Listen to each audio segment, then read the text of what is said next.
Hey guys, how you doing? In this video, we're going to talk about how the Mafia will teach you to get from point A to point B in your business. So before we dive into it, welcome to the show. My name is Joe Rendina. This is the J Rendina Podcast show, where my goal is to help raise the standards of small business, specifically service-based businesses. That is our highlight. I own 4 PT clinics, physical therapy clinics in Westchester and Connecticut. I'm continuing to expand.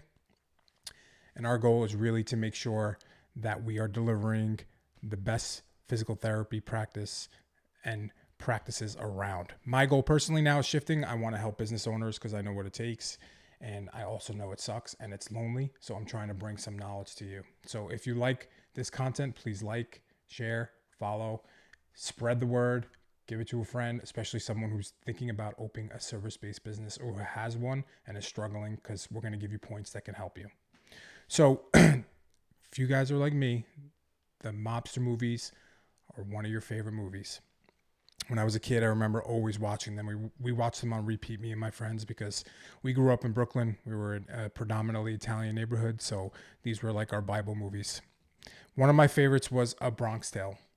And we're going to talk about A Bronx Tale today and what they teach you about business and points to take away from A Bronx Tale. So if you haven't seen it, just a little brief overview. It's about a kid in the Bronx, and he's growing up, and he has his dad, and then he also meets one of the bosses in the Mafia who becomes like a second dad to him. And you see his story as he's growing up and all the advice he gets from his dad and the Mafia boss, and then how he's growing up with his friends and what happens. And it's really, really good story. So if you haven't seen it, I highly recommend you go watch it. It's necessary. It's one of the greatest pictures ever. So check that out. It's A Bronx Tale. Spot on. And Chaz Palminteri, who plays Sonny, the Mafia boss, is a great guy. And if he's watching this, what's up, man? Let's get on a pod together. So before we dive into the topics of how that movie helps you in business, I'm going to talk to you a little about my past and really what this movie taught me growing up, or like how do we use this as our Bible. So I grew up in an Italian neighborhood.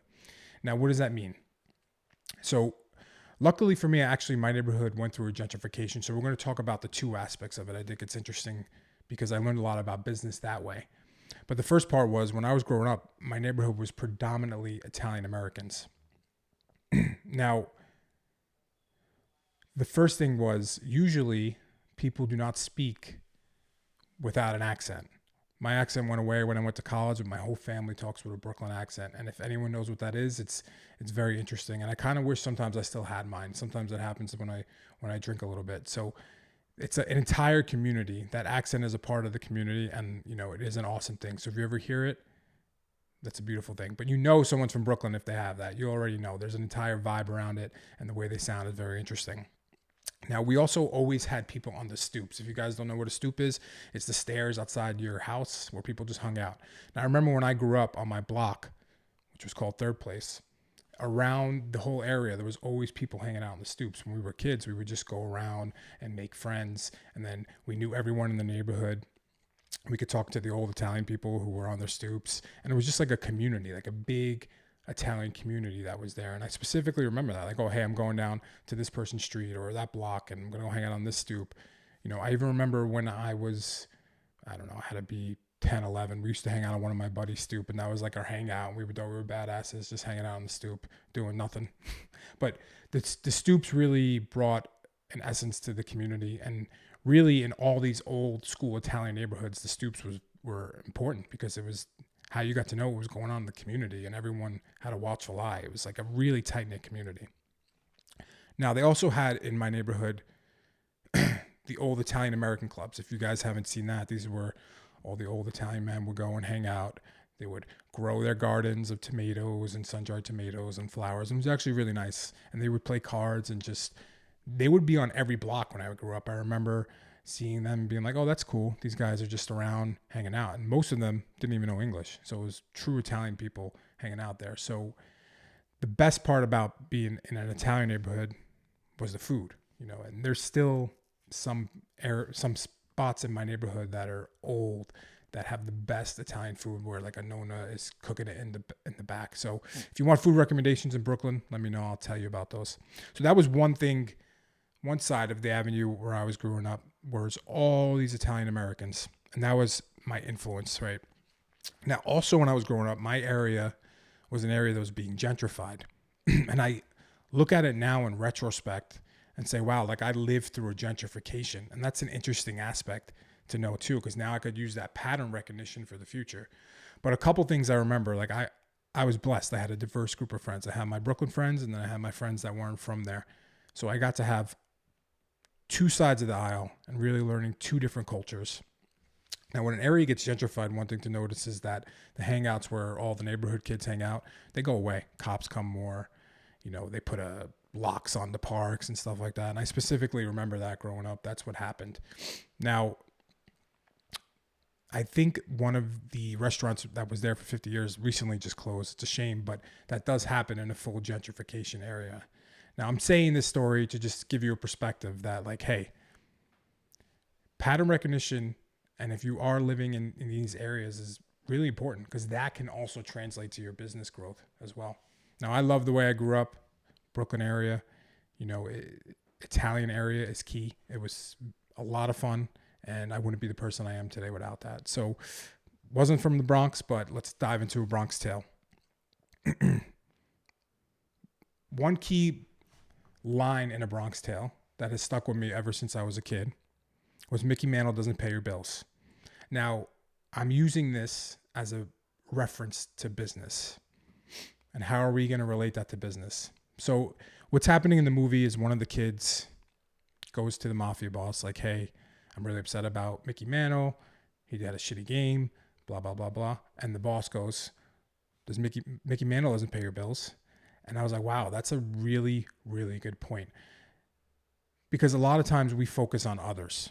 We're focusing on what others are doing, what others are saying to us, and how they are influencing our lives. Now, what you have to be doing is focusing on yourself. And this goes hand in hand with whose name is on the back of your jersey. Are you wearing someone else's name or are you wearing your own? The Mickey Mantle doesn't pay your bills is a line to say, if you want to be successful in business, you got to focus on your jersey, your last name on your jersey, and you got to be that person that's going out there and you're the captain of your team. Because once you start to focus on someone else or focus on the way someone else does something or compare yourself to somebody else, you're losing the power from your own individualism. So you have to focus on your own life. You have to say, you know what? In this process, I'm going to focus on who I am as an individual, what I'm going to bring to the table, and how I'm going to succeed. And you're analyzing your own game because you don't want to be analyzing someone else's game. Once you analyze someone else's game, again, you're taking away the spotlight from your own life and you're putting on someone else. So whose name is on the back of your jersey? It's definitely not Mickey Mantle. He's not paying your bills. So that's the first lesson. The second one, you got to treat people right. If you don't treat people right, it's going to come back to haunt you. So it's going to be a little spoiler alert. If you haven't watched the movie, the main mob boss, his name's Sonny. Now, throughout the whole process, he's a main character, and he's really helping the young kid grow up as an adult. He's giving him these life lessons. Now, what happens at the end of the movie, again, spoiler alert, he gets killed. And why does he get killed? Because back in his past, he did something dirty to somebody, and they came back and hurt him. The same rules apply to business. You want to make sure that you are making decisions to help people, not hurt people. That's not to say that people are not out there and they're going to hurt you, because that's going to happen. That's the reality of business. There's going to be people out there who don't have your best interest. But that should not jade you from being a good person, because there's a lot more good people out there than there are bad. So focus on how you treat people. Treat people how you want to be treated. I always say in Iron Health, my PT clinic, we have a living room experience, and I want to make sure everyone's treated like my mom would be treated, because that's crucial, because that comes back to you tenfold. Don't just do things for money. Don't just do things because it's the next liable step. Don't just use people. Treat people right, and that will come back to you 10 times more. The third lesson is you need a team to succeed. Now, in a Bronx Tale, what happens is the young kid, his name's C, when he's growing up, he has a group of friends, and they are like neighborhood kids, and they want to follow the mafia and like become the next mobsters. So they get into trouble. They buy guns, smoking cigarettes, hanging out on the corners, beating people up that aren't from the neighborhood. And there's one vital part in the movie when C is with them in a car and they were going to do some crazy stuff. Like they were going to go throw cocktails at a club. The Sonny comes, pulls him out of the car and says, "What the hell are you doing? Why are you hanging out with these kids?" Fast forward, it ends up these kids get killed. Now, this is a drastic overplay of what can happen, but it's the reality. Like who you surround yourself with, your team, the people you talk to, that's drastically going to affect your success. And if you're in a small business and you are starting out or wherever you are in your journey, you have to make sure you're consistently surrounding yourself with people who are going to make you better, who are going to push you and have your best interest. Because if you are consistently hanging out with people who are 5s and you want to be a 10, you will be a 5. So make sure you're surrounding yourself with people who are 10. Now, when you bring that to your team, it's important to make sure you're leading them because you are the leader if you are the owner of a small business, and you consistently have to own up to that. Create your team that's going to empower you and empower the company. You want to make sure that everyone is rowing the same way. So, to summarize, we have 3 major points. Well, firstly, the major point is if you haven't watched The Bronx Tale, go watch it. You can learn a lot from it. All those movies are great. I must have watched it, 20 times. But other than that, Mickey Mantle doesn't pay your bills. Play for yourself. Don't play for someone else. Make sure the name on the back of your jersey is your own.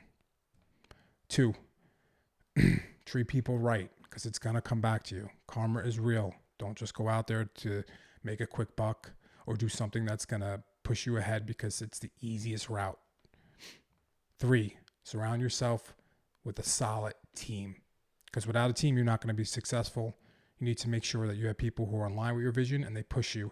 For me, I want people who are smarter than me. And I think that's the key. You get to the point where you hire people who are smarter than you and you let them run with it. So those are 3 solid lessons from A Bronx Tale. If you like this, please share, like, comment. Again, one of my favorite movies. So go watch it if you haven't. Thanks for watching.